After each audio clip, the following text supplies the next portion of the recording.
So hello guys, अगर आपके पास भी रॉयल एनफील्ड की क्लासिक 350 BS4 वेरिएंट या BS6 वेरिएंट है, या अगर आप लेने की सोच रहे हैं प्री ओन्ड, तो आज ये वीडियो आपके लिए बहुत ज़्यादा इम्पोर्टेंट होने वाला है। क्योंकि यहाँ पे जो है मैं बताने वाला हूँ क्लासिक 350 BS4 का real monthly maintenance cost, including service, fuel, engine oil, parts replacement और कुछ हिडन एक्सपेंसेस भी। बहुत लोग बोलते हैं रॉयल एनफील्ड मेंटेन करना महंगा होता है, लेकिन सच क्या है वो आज आपको बिल्कुल क्लियर हो जाएगा अगर आप फर्स्ट टाइम रॉयल एनफील्ड लेने की सोच रहे हैं तो। सो गाइज, सबसे पहले हम फ्यूल कॉस्ट की बात कर लेते हैं, जो सबसे बड़ा एक्सपेंस होता है। तो क्लासिक 350 जो हमारे पास BS4 वेरिएंट है, जैसा कि आप लोग देख पा रहे होंगे, तो इसकी अगर हम माइलेज की बात कर लें सिटी में, तो अप्रॉक्स यहाँ पे 30-35 km पर लीटर का हमें माइलेज प्राप्त होता है। और अगर वही हम हाईवे की बात कर लें तो ऑब्वियस है, हाईवे पे जो है आप एक ही गियर में जो है सेम स्पीड के साथ अगर आप टूर करते हो, then you will be getting good mileage, like 35-40 kilometre आपको माइलेज निकाल के ये दे देगी पर लीटर। एंड अगर आप मंथली एवरेज मान लो बाइक चलाते हो 800 किलोमीटर या 1000 किलोमीटर चलाते हो, और पेट्रोल प्राइस अगर अप्रॉक्स, क्योंकि मैं बिहार से हूँ तो यहाँ पे नॉर्मल पेट्रोल जो है 106 का मतलब प्राइस चल रहा है अभी। एंड अगर आप एक्सपी डलाते हो, एक्सपी मतलब एक्स्ट्रा प्रीमियम, तो वो अभी 112 का चल रहा है रेट पर लीटर। ठीक है, तो मंथली पेट्रोल अगर कंजप्शन की बात करें हम 112 के हिसाब से ही, तो अराउंड जो है आपको 23 से 28 लीटर पेट्रोल जो है आपको मंथ में आपको लगेगा। ठीक है, मतलब अगर हम फ्यूल कॉस्ट की बात कर ले मंथली आपको कितना पे करना है, then you will have to pay मतलब 2500 टू 3000 के बीच में आपको इतना पे करना पड़ेगा अगर आप जो है 800 किलोमीटर या 1000 किलोमीटर महीने में चलाते हो तो। देन गाइस, तो यहाँ सर्विस कॉस्ट की बात कर लेते हैं, जो एवरेज मंथली क्या कॉस्ट जाता है। एवरेज मंथली कैलकुलेशन हम यहाँ पे करते हैं, आपको बताते हैं। तो देखिए, जैसे कि एनफील्ड क्लासिक 350 की सर्विस नॉर्मली एवरी 3000 किलोमीटर या 3-4 महीने में होती है जनरली, आप जानते होंगे, या 3 महीने में करा लो आप, या 3000 टू 5000 अगर आपकी बाइक चल जाती है तो फिर उस बीच में आपको सर्विस करानी ही करानी पड़ती है। ठीक है, अगर मैं एक नॉर्मल सर्विस कॉस्ट की बात कर लेता हूँ तो वो आपको 1200 से 1800 के बीच में होती है। ठीक है, अगर इसको आप मंथली बेसिस पे डिवाइड करोगे तो मंथली सर्विस कॉस्ट अप्रॉक्स 400 से 600 पर मंथ है। ठीक है, तो सर्विस कॉस्ट देखो बहुत ज़्यादा नहीं है अगर आप बाइक को अच्छी तरह से चलाते हो, बाइक की अगर आप रिस्पेक्ट करते हो, अपने मशीन की केयर करते हो, तो भाई ये बहुत ज़्यादा आपको मेंटेनेंस नहीं मांगता है। अगर कोई बोल रहा है आपको जो एनफील्ड बहुत ज़्यादा खर्चा मांगता है, तो वो बंदा उस तरह जो बाइक को रगड़ के चलाता है। आप देखे होंगे बहुत सारे बंदे जो है छपड़ी की तरह बाइक चलाते हैं, तो उस चीज़ को थोड़ा सा संभल के जो है काम करना, तो सर्विस वगैरह आपकी ज़्यादा लगेगी नहीं। ठीक है, now coming to the chain maintenance cost, ये भी जो है बहुत ज़रूरी है। मैं ये इसलिए बोल रहा हूँ, जो चेन क्लीनिंग एंड लुब्रिकेशन होता है वो इम्पोर्टेंट बहुत ज़्यादा है। इसके लिए हमने एक डेडिकेटेड वीडियो बना रखा है अपने यूट्यूब चैनल पे, आप जाके बिल्कुल वॉच आउट कर सकते हो। अगर मैं एक काम और करूँगा, मैं इसमें जो है लिंक इसका डाल दूँगा डिस्क्रिप्शन में, जिससे आप आराम से इस वीडियो को वॉच आउट कर लेना। ठीक है, तो आइए अब चेन मेंटेनेंस के बारे में थोड़ा सा मैं आपको एक फ्लैशबैक दे देता हूँ। यहाँ पे देखो 300 टू 500 जो है आपको बेसिकली जो 2 से 3 महीने में चल जाता है अगर आप लुब्रिकेट कर लेते हो। ठीक है, 300 से 500 रुपया लगेगा अगर आप आफ्टर मार्केट करते हो या फिर कहीं करते हो। खुद से भी घर में कर सकते हो, मैं खुद से करता हूँ, मैंने इसके लिए भी एक डेडिकेटेड वीडियो बना रखा है जो आप वॉच आउट कर सकते हो। तो अगर मंथली एवरेज निकालोगे आप इसको, तो वही आपको 100 टू 150 आपको जो है बेसिकली खर्च करना होता है चेन लुब्रिकेंट में। तो ये बहुत ज़्यादा नहीं है। अगर आप इतना बड़ा बाइक रख रहे हो, हाथी पाल रहे हो, तो खाना तो खिलाओगे ना उसको। ठीक है, और अगर मैं चेन स्प्रॉकेट रिप्लेस की बात करता हूँ, ठीक है, अगर आपका चेन स्प्रॉकेट ख़राब हो गया है तो वो आपको उसके लिए आपको हेवी पे करना पड़ेगा, दैन यू हैव टू पे 2000 टू 3000 अप्रॉक्स। ठीक है, लेकिन वो जो है हमेशा ऐसे चेंज नहीं होता है। जो बाइक अगर मान लो 20,000 टू 25,000 30,000 चल चुकी है, ठीक है, अगर ये इतना रन हो चुका है, then you need to replace your chain sprocket, तो आपको 2-3 हज़ार रुपये वहाँ पे खर्चा करना पड़ सकता है। उससे पहले जो है चेन स्प्रॉकेट ख़राब होती नहीं है। ये बुलेट ओनर जो होंगे वो बिल्कुल मेरे से रिलेट कर पा रहे होंगे। And next is battery cost. भाई बैटरी को सबको पता है, जो एनफील्ड की बैटरी है बड़ी सी बैटरी आती है, काफ़ी महंगी भी है। तो इसकी जो बैटरी लाइफ होती है ना, क्या कह सकते हैं, जो 3-4 साल के लिए इसकी बैटरी जो है मतलब बैटरी एज कह सकते हो आप, 3-4 साल में ये ख़राब हो जाती है जनरली ये, ठीक है।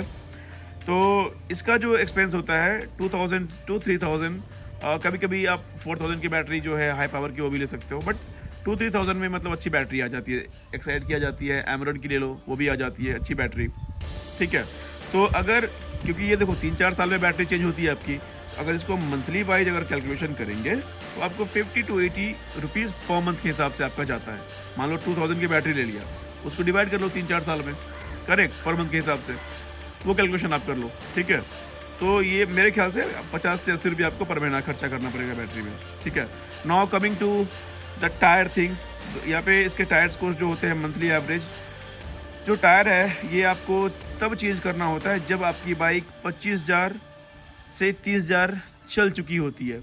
अगर ये 25 से 30,000 चल गई है ये बाइक, तो आपको टायर चेंज करनी पड़ेगी, क्योंकि उसकी सारी ग्रिप जो है हट जाती है, घिस जाती है, तो एक्सीडेंट के चांस ज़्यादा हो जाता है। जब आप कहीं स्पीड में होते हो और कब आपको इमीडिएट ब्रेक लगाना पड़े तो आपकी टायर स्किड करती है, या अगर आप रेन में चलते हो तो आपको बहुत ज़्यादा ट्रबल हो सकता है। तो इस चीज़ को आपको ख्याल रखना पड़ेगा, ठीक है।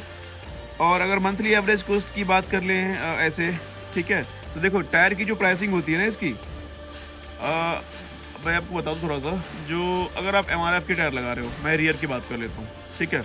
रियर का वो ये अप्रोक्स पड़ता है 2500 to 3000 के बीच में। अगर आप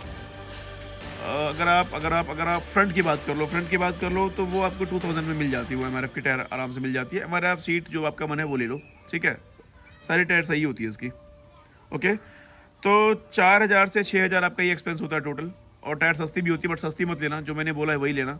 एनफील्ड के लिए वो बहुत ज़्यादा कंपैटिबल होते हैं, ठीक है। तो ये आपका टायर जो है, अगर आप ऐसे मंथली अगर कैलकुलेशन करो, क्योंकि मैं आपको मंथली कॉस्ट बता रहा हूँ, तो इसमें आपको कैलकुलेशन के हिसाब से 150 to 200 आपको पे करना होता है पर मंथ। मतलब एक बार टायर ले लिया आपने, उसको आप कैलकुलेशन करते रहो, तो आप मंथली अगर आप जोड़ोगे उतना ही जाता है आपका, ठीक है। तो टोटल मंथली मेंटेनेंस कॉस्ट की मैं बात कर लूँ, अगर एक जगह मैं सबको रख के बात करूँ, तो देखो फ्यूल कॉस्ट आपका क्या जाता है 2500 से 3000, जो मैंने आपको एक्सप्लेन किया है। सर्विस कॉस्ट जो है अगर मंथली आप देख लो कैलकुलेशन से, तो 400 से 600 के बीच में आपका जो है कॉस्ट ये जाता है, ठीक है। इंजन ऑयल जो है ये आप एक बार में अगर आप चेंज करोगे इंजन ऑयल, तो इसका सबको पता है इंजन ऑयल जो है 1500 to 2000 का इसका इंजन ऑयल होता है, क्योंकि ये नॉर्मल बाइक में जो है 1 लीटर का इंजन ऑयल में काम चल जाता है, इसमें 2.5 लीटर का इंजन ऑयल ज़रूरी होता है, क्योंकि इंजन इससे काफ़ी बड़ा है, करेक्ट। तो इंजन ऑयल का अगर मंथली आप कैलकुलेशन कर लो तो वही आप 400 मान लो, ठीक है, उसके हिसाब से। बैटरी का एवरेज अगर आप मान लो तो वही 50 to 80, जैसे मैंने आपको बता भी रखा है। And next thing is chain maintenance, obviously 100 to 150 वो भी मैंने आपको बता चुका है ऑलरेडी। टायर एवरेज वही 150 to 200 आपको एक्सपेंड करना पड़ता है पर मंथ, एज पर मैं कैलकुलेशन आप भी कर सकते हो, ठीक है। तो यहाँ पे टोटली मंथली कॉस्ट अगर मैं बात करूँ, मिनिमम आपको कितना पे करना पड़ता है सबको ऐड करके, तो ये आपको 3400 आपको पर मंथ पे करना होता है, ठीक है। एंड जो मैक्सिमम होता है 4300 आपको पर मंथ आपको ये पे करना होता है, करेक्ट। अगर आप बाइक कम चलाते हो तो ये कॉस्ट और कम हो जाएगा। मान लो कुछ लोग क्या होता है, जैसे हमारे कुछ लोग डॉक्टर है, कुछ लोग टीचर है, तो उनकी बाइक काफ़ी कम चलती है। अब मान लो कोई डॉक्टर है, बगल में क्लिनिक है, जाता उनका काम है जाना आना, राइट, तो बाइक नहीं चलेगी, राइट, बहुत कम चलेगी। डेली अगर वो 5 किलोमीटर 10 किलोमीटर चलती है तो कितने चलेगी। मान लो महीने में अगर 10 चल गई दिन में, तो महीने में कितना 300 चल गया, 300 किलोमीटर, 300 को आप इंटू कर दो आप 12 से, कितना हुआ 3600 मान लो, चलो 4000 मान लेते हैं। तो साल में अगर गाड़ी चल गई है 4000 किलोमीटर, वो तो कुछ चली नहीं, राइट। तो उसमें आपका एक्सपेंस बिल्कुल कम हो जाता है, आपको सर्विस जो है बार बार कराने की ज़रूरत भी नहीं पड़ेगी उस कंडीशन में, ठीक है। तो गाइज अगर मैं अपना ऑनेस्ट ओपिनियन बताऊं तो क्लासिक 350 BS4 जो है इसका मेंटेनेंस उतना महंगा नहीं है जितना लोग बोलते हैं। अगर आप प्रॉपर मेंटेनेंस करते हो, टाइम पे टाइम सर्विस करते हो बाइक की, और स्मूथ राइडिंग करते हो, छपड़ी वाली राइडिंग नहीं, जो थ्रोटल ले रहे हैं और मतलब आफ्टर मार्केट जो है एग्जॉस्ट लगा दिया आपने, चलो शौक से लगा दिया, सब छपड़ी नहीं, मतलब अच्छे लोग भी लगाते हैं, लेकिन इसका मतलब ये नहीं कि मतलब आफ्टर मार्केट लगा दी और फिर वहाँ पे जो है उसको थ्रोटल लिए जा रहे हैं। तो भाई इसमें जो है एक तो आपकी एवरेज गिरेगी बाइक की, दूसरी चीज़ एवरेज के साथ साथ क्या होगा, बाइक आपका जो है मेंटेनेंस खोजेगा, then you have to pay huge amount, ठीक है। तो अगर टाइम टू टाइम सर्विस करते हो तो ये बाइक बहुत ज़्यादा रिलायबल है, एंड बहुत मज़ा आएगा। मतलब कह सकते हैं अगर आप पहली बार एनफील्ड ले रहे हो ना, तो कसम से मतलब बहुत अच्छा फील होगा एंड आपका एक्साइटमेंट भी नेक्स्ट लेवल का होगा, ये मैं बिल्कुल समझ सकता हूँ। ठीक है, और सबसे इम्पोर्टेंट बात, इस बाइक का राइडिंग फील और रोड प्रेजेंस अनमैच्ड है। अनमैच्ड मतलब इसको आप 50-60 पे क्रूज करो बस, किसी से रेस मत लगाओ। ये वो बाइक है जो रॉयल्टी के साथ चला, मतलब रॉयल्टी में समझ रहे हो, जो बाइक पे चढ़ो, अच्छा एक मतलब जो अपने आप को एक एटीट्यूड मेंटेन करो, बढ़िया से चलाओ, तो आप अलग दिखोगे रोड पे, सबसे हट के दिखोगे। तो थोड़ा सा उस एटीट्यूड को आपको कैरी करके चलना है इस बाइक के साथ। ठीक है, तो दोस्तों क्लासिक 350 BS4 का मंथली मेंटेनेंस कॉस्ट तो मैंने बता दिया है, जैसे कि 3500 टू 4000 के बीच में आता है इंक्लूडिंग फ्यूल। अगर आप रॉयल एनफील्ड लवर हो तो ये कॉस्ट बिल्कुल वर्थ इट है, क्योंकि आप सर्विस करा रहे होगे। अगर आपके पास पहले से होगा तो आपको समझ में आ रहा होगा। एंड अगर आप क्लासिक 350 BS4 ऑनर हो या BS6 ऑनर हो तो कमेंट में बताओ आपका मंथली एक्सपेंस कितना आता है। वीडियो पसंद आया तो लाइक करें, चैनल को प्लीज़ सब्सक्राइब कर दीजिए। बहुत ज़्यादा मेहनत से वीडियो हम बनाते हैं, जो खुद से शूट करना होता है, खुद से एडिट करना होता है। अगर कंटेंट सही लगता है तो प्लीज़ सब्सक्राइब माय चैनल।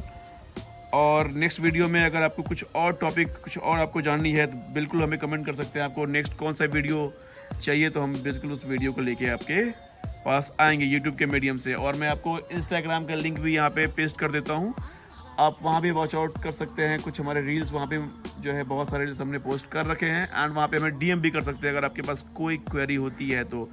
अभी के लिए हमें यहाँ से अलविदा दीजिए। Love you all, thank you so much, bye bye, take care.